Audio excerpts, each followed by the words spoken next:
Parkinson Society Southwestern Ontario is committed to supporting people living with Parkinson's disease in your community.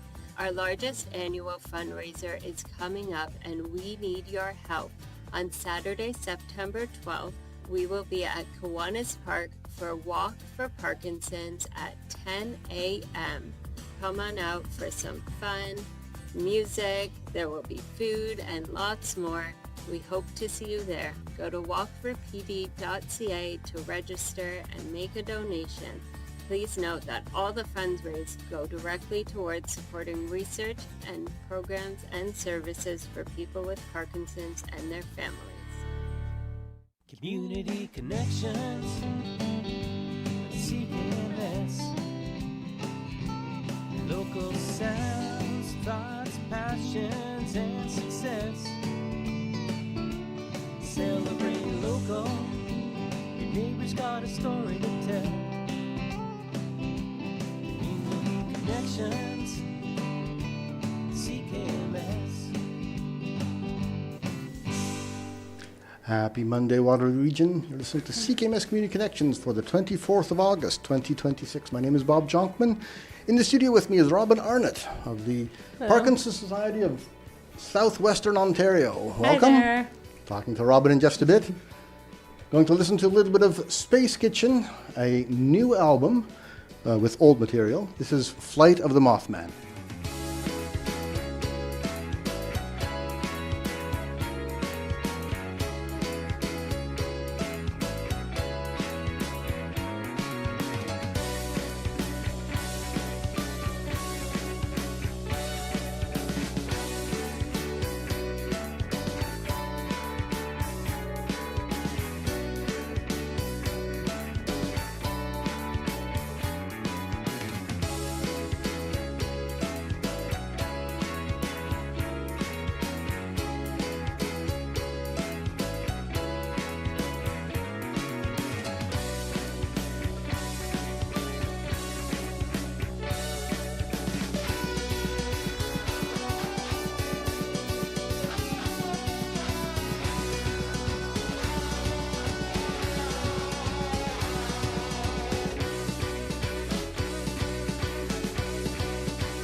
Space Kitchen, Flight of the Mothman, new release of old material. Rob Howell of Space Kitchen will be in the studio with us in a few weeks. In the studio with me now is Robin Arnott of the Parkinson Society of Southwestern Ontario. A mouthful. Yes, Welcome. it is. Parkinson Society Southwestern Ontario is devoted to bringing hope close to home for people living with Parkinson's disease in Southwestern Ontario. Yeah. So what that means is when someone's diagnosed with Parkinson's disease, often the story is, we hear it all the time, they're given their prescription and told to just come back in 6 months from their neurologist or primary care physician, and then they're kind of left with nowhere else to go. And what we hope for is that people will be directed to our organization, and we provide support groups, counseling programs, exercise programs, educational opportunities, and more. Yeah. And to help us raise awareness, year after year, we do our Walk for Parkinson's, which is happening the weekend of September 12th and 13th. So it's coming up, and we've been busy preparing. It is our largest fundraiser, happening over 14 locations. Wow. And the closest one to us here in Waterloo region is Kiwanis Park. Registration is at 10 a.m. and our walk will be at 11. The event is called a walk. However, you do not need to be able to physically walk in order to attend and participate. There's plenty of activities for all ages, face painting for the kids or grown-ups, and a fire truck, food, pizza. So come on out. There's no minimum donation to attend. However, since we are a non-for-profit, we do rely on donations. Every dollar counts. Every dollar goes a long way to supporting people living with Parkinson's disease and their care partners in your community. Right. So the Southwestern Ontario Society is not a medical organization. No, we are not a medical organization. Right. What we provide is the social support. However, we do have educational events such as monthly webinars, annual conferences, which I'll talk more about in a minute because we have one coming up in this community as well. But our goal is to help disseminate some of the information that people with Parkinson's might find from Dr. Google. You know, when we all get a new diagnosis, we might go online, and I find that people are very vulnerable to scams or other such information that isn't necessarily so reliable. Either it's outdated or it's someone just pretending they have a cure that doesn't actually exist. So what we do is we work with local neurologists and nurses and researchers and other experts, and we will plan events where they'll come speak with us, or sometimes they donate their time just to provide these educational events for our community. Coming up in October is our fall annual Parkinson's conference. It'll bring people from across the region to come to our conference. It's at Bingham's in Kitchener. It's $55 to attend. It'll be a full day of education, community connection, all that. Right. And this isn't just for people with Parkinson's disease. This is for their families, for community members, for healthcare providers. Okay. And I suppose for all the volunteers and staff at the Parkinson's Society as well. Yes, exactly. Yeah. We'll all be there. Sort of like an annual general meeting for the society? Yeah, it is. Yeah, it's our annual conference. It's our largest educational event. Okay. Okay. So we talked about Parkinson's Society of Southwestern Ontario, but you're the coordinator for the Southwestern Ontario East Region, which just seems to put another crease in the map and make things a little more complicated. Can you explain how it's all laid out? Yes. So we've basically divided Southwestern Ontario into quadrants. There's 4 of me, so to speak, 4 community educational coordinators community engagement coordinators, pardon me, in our organization. So what I cover is Wellington County, Waterloo Region, Haldimand County, and what else? Dufferin County and Brantford. Okay. That's a large area. It is a large area. Yeah, I love what I do. I'm primarily based in my home office in Guelph. However, I do have the opportunity to meet with several clients in person in all the cities I've just listed. We run support groups in all of those communities, as well as in others throughout Southwestern Ontario as well. And there'll be walks in each of those communities. Yes, they're back to our walks. Yes, so our walks are our largest fundraiser. They're happening in 14 locations. Let me just pull up the list here because it's a little bit too much to memorize. So on September 12th, we'll have our walk in Brantford, Goderich, London, Owen Sound, South Grey, Bruce, and Hanover, Stratford, Waterloo, Wellington, Dufferin. And on the Sunday, September 13th, we'll have our walks in Chatham, Kent, Grand Bend, Oxford County, Port Elgin, Sarnia, Lambton, Windsor, Essex. So last year, we raised over $575,000, which we break our record every year, and we're hoping that we'll break a new one this year. What does the money get used for? The money gets used for programs and services throughout Southwestern Ontario. So we run support groups, which I think I've already mentioned support groups, but I think they're so What do you do in a support important. group? So what you do in a support group is it's just a safe space to ask questions and connect with individuals who are going through something you are and can relate to you like no other. So it's fully confidential what you speak there. We always say what is said here doesn't leave this room, and it's judgment free. You can we encourage people to just say what's on their mind, just because they have nowhere else, I find, generally speaking, like there's it's a unique sacred space for that sharing. Often just to have a different focus, and so that we don't cover the same topics every month. So these are monthly meetings, and each month we will introduce a topic. So we'll ask questions like, what do you wish you knew when you were first diagnosed with Parkinson's disease? Or do you have any strategies to help with sleep? And sometimes we will bring in experts in those fields as guest speakers. Right. Mm-hmm. So I don't really know that much about Parkinson's disease. What is it? So it's one of the most fast-growing neurodegenerative disorders in the world. So it's a loss of the chemical dopamine in your brain, and that chemical is responsible. I have to preface this, I'm not medical, so please, if you have any more questions, please consult your doctor. But basically, dopamine is responsible for movement. So Parkinson's is often categorized as a movement disorder. You'll see tremors, slowness, stooped posture, freezing of gait, lots of fall risks, loss of balance, among other things.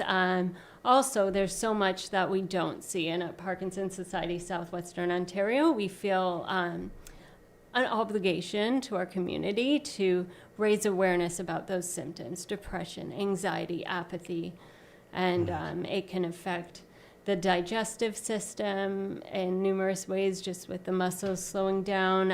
It affects communication, speech, and swallowing.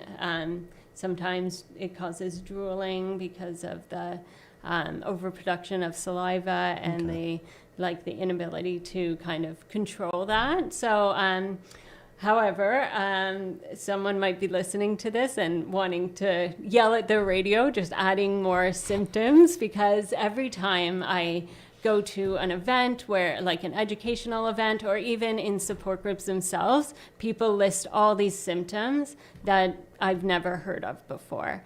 So it's a very varied disease. I once read a book and I heard it called the designer disease, because it's very unique to each individual. Like you could say oh, my family member or my friend had Parkinson's disease, and they experienced X, Y, and Z, and what I'm experiencing isn't like that at all. Do I still have Parkinson's? And it could be like, yes, you do. There may be another condition existing with the Parkinson's that you should talk to your doctor about. Maybe it's causing those symptoms, or maybe it is just another presentation of Parkinson's that we have yet to understand. But that's why it's so important for us to raise awareness of all of the different parts of Parkinson's disease, as well as providing reputable information to people. Yeah. So after that description, I'm inclined to go to Dr. Google and diagnose myself. No. No, meaning? Don't go to Dr. Google.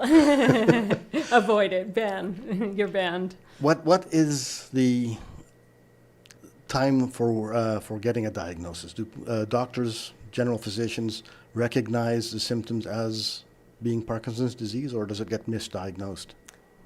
So I can't speak to the statistics on that because I don't really know how, and I don't want to demonize the profession. So I want to be careful of that. There are, like, some people have had really great experiences with their doctors, but there are also, I shouldn't say but, I should say and, because they can coexist. There have been experiences where people do take a really long time to get diagnosed. They're waiting between appointments. They're put through invasive tests and just like some things that are not necessary. However, I think it's just worth noting that it's not necessarily the fault of an individual physician or anything like that. There's just so many varied experiences. So they do say often it could be up to 20 years that you're living with symptoms and you don't even know it. Yeah. There's some high-profile personalities that have been diagnosed with Parkinson's have been very open about it. The one that springs to mind for me is Andy Berry, the CBC radio announcer, who was very famous for his little cough during interviews. And it turns out that was actually a symptom of Parkinson's disease. So that he was on the radio for decades with the little cough. So you're right, it can be a very long time before being diagnosed. Yeah. Since the disease takes so many forms, I can see it being very easy to misdiagnose based on the symptoms. I mean, I've got a twinge in my knee. It's probably just old age or arthritis, but I'm going to check Dr. Google. Yeah. Get banned by you forever. Yeah. Yeah, I would say speak to your doctor about that, of course. But yeah, it's often misdiagnosed, and we encourage people still, like we support people who say, I don't have a diagnosis yet, but I think it's Parkinson's, and we say still, you're welcome at our programming, our exercise programs, our support groups. Learn what you can. We don't we don't support the diagnosis, we support the person living with it. Right. I can see that having been diagnosed, it's a scary disease. It's progressive. There's no cure for that, is there? There is no cure, no. However, there are ways to treat, like treatments to make to improve quality of life. And I have to give a shout out to our local YMCA of Three Rivers in Guelph, Kitchener, and Cambridge. They have so much programming for people living with Parkinson's disease because people say exercise is medicine, and studies show that group exercise is most important for people living with Parkinson's disease because it's motivating, it provides that community connection, because often one of the best things for people living with Parkinson's disease is each other and that connection, but also exercise is so important in maintaining mobility, even improving some symptoms. I should be careful saying that, like it doesn't treat the symptoms, but it just helps with the ongoing management, and they have programs that have been proven to be supportive of Parkinson's disease, such as rock steady boxing. Oh, okay. I can see that having a good exercise regimen will increase muscle tone, muscle strength, which will help combat some of the symptoms of Parkinson's. Right. When people have been diagnosed and they've come to your support group, what happens then? Is this an ongoing thing? Is this a one-time event that they attend? So it's kind of drop-in. Like we will tell people about, like, once they kind of do an intake with our organization, we will let them know about the support groups in their area. They don't necessarily work for everyone. I recognize that, like, not everyone prefers sitting there in a group of people sharing questions. And, like, on that note, I always tell people, like, if you don't want to share, you can say pass. You can just sit there and listen. We kind of accept any level of sharing is fine. But I find that once people come, Like I heard a facilitator say once, that door coming in your first meeting can weigh 300 pounds because it can be a very vulnerable and Right. nerve-wracking situation. But once you're there, it's like you've known the people around you for years. You kind of just build that instant bond. And I speak on someone who does not have Parkinson's disease, but what I hear and what I see is that like these instant friendships form, and it's Right. quite beautiful. Yeah. So I encourage you, if you are listening and are looking for support with Parkinson's disease, please reach out to us at psso.ca and we will point you in the right direction. I also wanted to point out that we have a local support group here and throughout the region for care partners of people Okay. living with Parkinson's disease.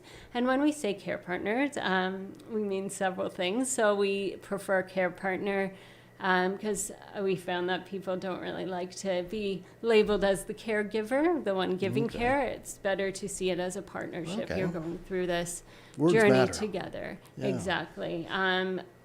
We find that sometimes care partners would like a separate space, their own support group, to say things that they're not necessarily comfortable saying in front of the Right. person they're supporting, and also just asking other questions like about providing that care and about maintaining your relationship with that person, whether it's a mother, a spouse, a child. Right. So Yeah. care partners could be any family relation. How about care partners in a professional setting? In a professional setting, yeah, we don't find that as much coming as like needing support. But yeah, we often will ask people in those professions to come and speak with us and get involved in the Right. ways that they can. Of course, our doors are open to Right. anyone who is in that situation and needing that support, definitely. Right. So you said that there are support groups here in Waterloo Region, but you're specifically refraining from identifying where those support groups are taking place.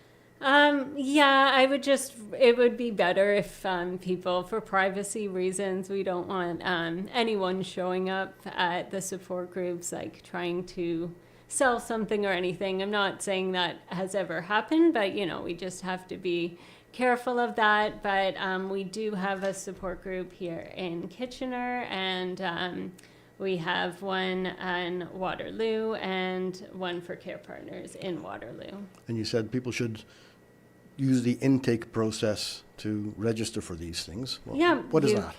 So they can call our organization and they'll be referred to our information and referral specialist, who will kind of ask them some questions, put them into our database, which is really just like a way to saying, well, we get your email and collect some other information, and we'll send some information to your home. We'll sign you up for our publications. We have a monthly e-news. We have a biannual Parkinson's Update magazine, which is just information about like the latest research, our upcoming events, things like that. And then we will send you information about our support groups. Either send or talk to you. We'll Right. communicate with you in whatever way works for you, because I know we work with a diverse population. Some don't use computers, so when I say send, I don't just mean email. I mean we'll bring the information your way in whatever way works for you, and we'll also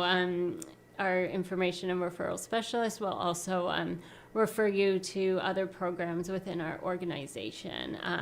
For instance, in my role, I've created 3 exercise programs locally. Actually, I think 4. Yeah, like but not to just say it's me, but people throughout our organization and throughout the region have created exercise programs. So we kind of refer people kind of to appropriate exercise programs based on their needs and location. And sometimes if our organization doesn't have what they're looking for, we will encourage them to reach out to other organizations and or other services and just provide the listing, the information, and support however we can. All kinds of stuff, just receiving information through email, through regular mail, attending support groups, attending seminars. Yeah. Is there a cost to the participants for this? No, there's no cost except for our conferences, just to Right. help us offset some of those costs. Conferences are far yeah. more expensive than regular programs, I take it. Not far more expensive. I mean, it's $55 to attend our regional conference, and I meant in putting them on. Having to rent Binghamans for a weekend is far more expensive than a room at the Y. yes, and to offset our costs too, we do often partner with organizations in the form of sponsorship. So, just a quick plug: if you're from a local business and you're interested in a sponsorship opportunity, it's a win-win situation. You support our cause and help us offset some of the costs of our events. And as well, we provide promotional opportunities. Depending on the level of sponsorship, you can come and have a display booth and connect with people living with Parkinson's. Also, we'll provide social media posts. Your logo will be in our company publications. So, if you're interested, go to psso.ca and reach out to us. We still need sponsors for our Walk for Parkinson's. So please So business contact sponsors me. as well as individual sponsors. Yes. Because the fundraising at the Walk for Parkinson's, is how you manage to fund the support services. Many of that. Yeah, we also have an annual golf tournament. We have a membership program, so there were people who sign on to be monthly donors that help us sustain our organization. We're always applying to grants and things like that, different opportunities for funding, because at this time we don't receive any government funding. Oh, okay. That's the case for a lot of local organizations that are struggling to make ends meet because funding has dried up. There used to be some funding available municipally, some funding available through foundations, and there's far less of it than there used to be. Yep, Right. that is. It seems to be the trend. However, we always find a way. Like our team, we have a really strong team at Parkinson Society Southwestern Ontario, and we work together to fundraise and promote our organization, and somehow it always comes together in the end. Good. That's dedicated volunteers, I think, that manage to make it happen no matter what the obstacles. Yes, yeah. Parkinson's disease has been around for a long time, over 100 years, that it was first diagnosed and recognized as a separate disease. How has research progressed over the course of that time?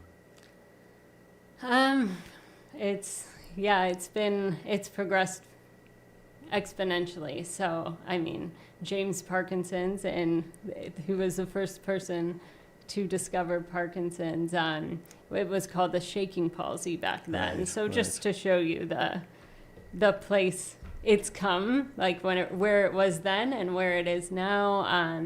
We have young researchers going into Parkinson's disease and just like finding new developments year after year.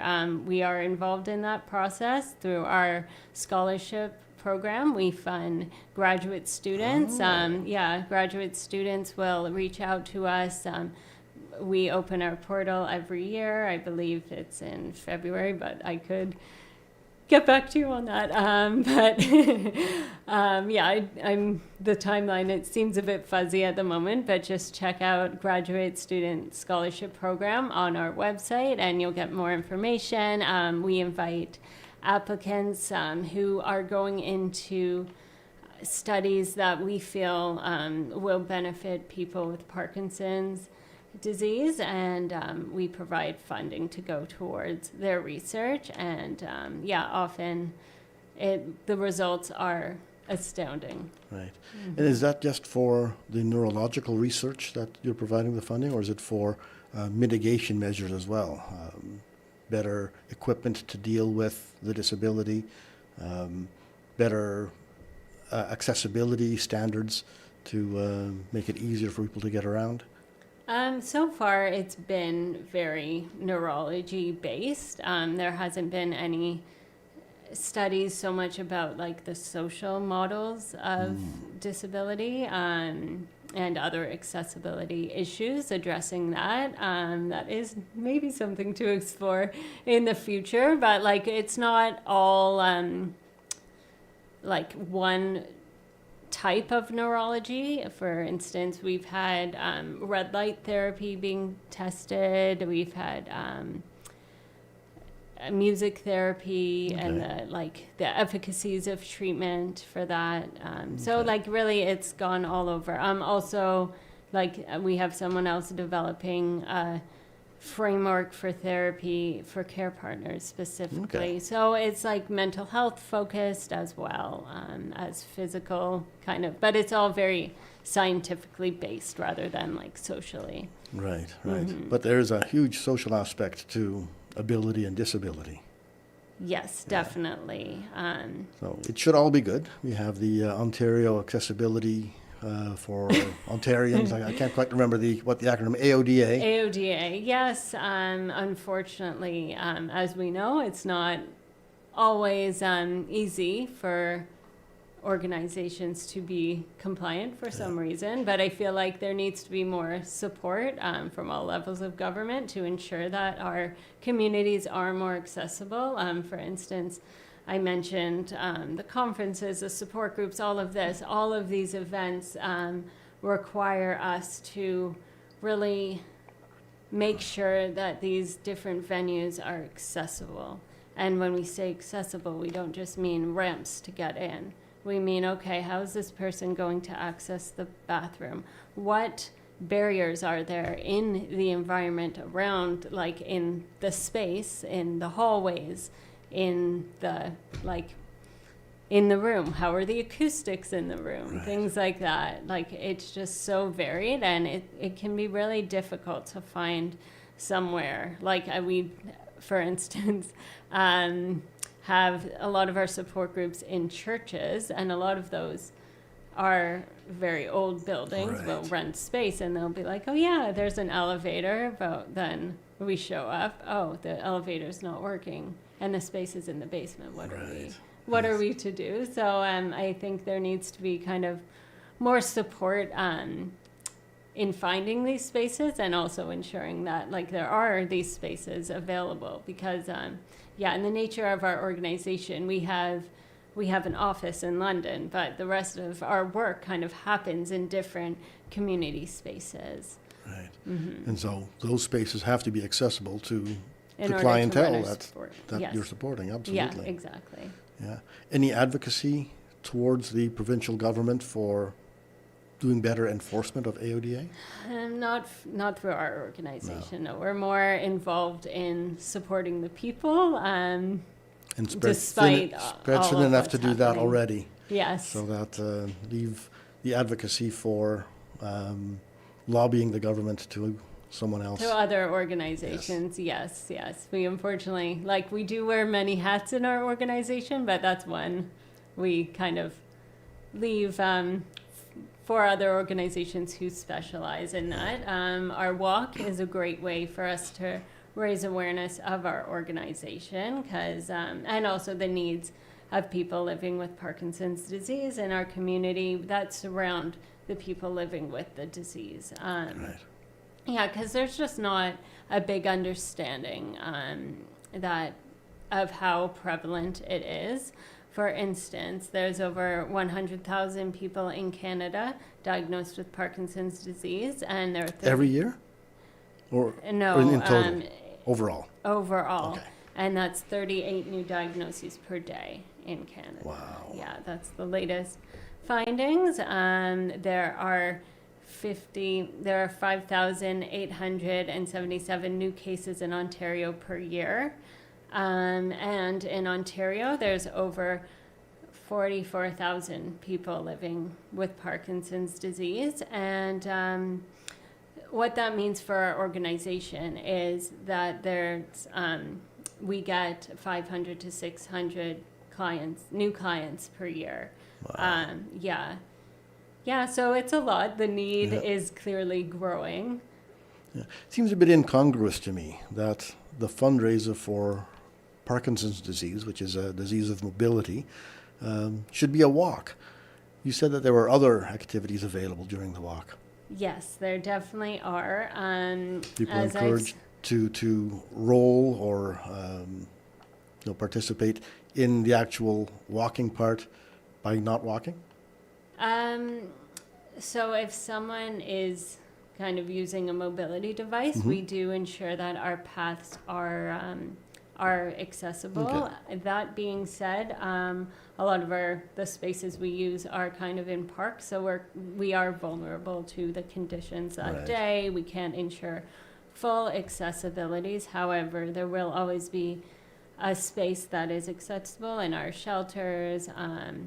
And yeah, there's so much. As I said before, one of the best treatments for Parkinson's disease is kind of that community connection. Right. So there will be so many opportunities just to connect with other people. We do have sponsors coming out, researchers coming out, setting up tables. Our local fire stations are coming to many of our locations. There's different activities for kids. Radio stations are coming with music, and some locations have bands, free food always. So just, I encourage everyone to just come on out, tell your friends and family to come out if you can.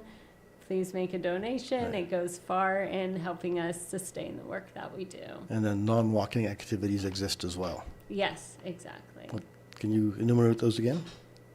Enumerate those again. Okay, there's face painting for the little ones.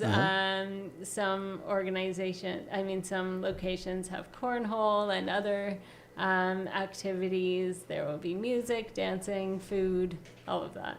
Right, right. And just one more time for when the walk is taking place and where. Yes. So our closest one to the Waterloo region is Kiwanis Park, and that will be on Saturday, September 12th. Okay, Kiwanis Park in Kitchener. In Kitchener. And that's a Saturday, I believe. Yes, Saturday, September 12th. Registration is at 10 a.m. and the walk will be at 11 a.m. All right. Is pre-registration required? Should I go to the website and sign myself up? Yes, go to walkforpd.ca to register. However, you can register in person as well. Okay. I think we're going to take a little break. I'm going to play some Sure. music by Tim McInnes, who emailed me about a month ago, but I only got around to putting his music into our library yesterday. So here's a nice bluesy number called Where Do I Go?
Nice bendy chord progressions there by Tim McInnes.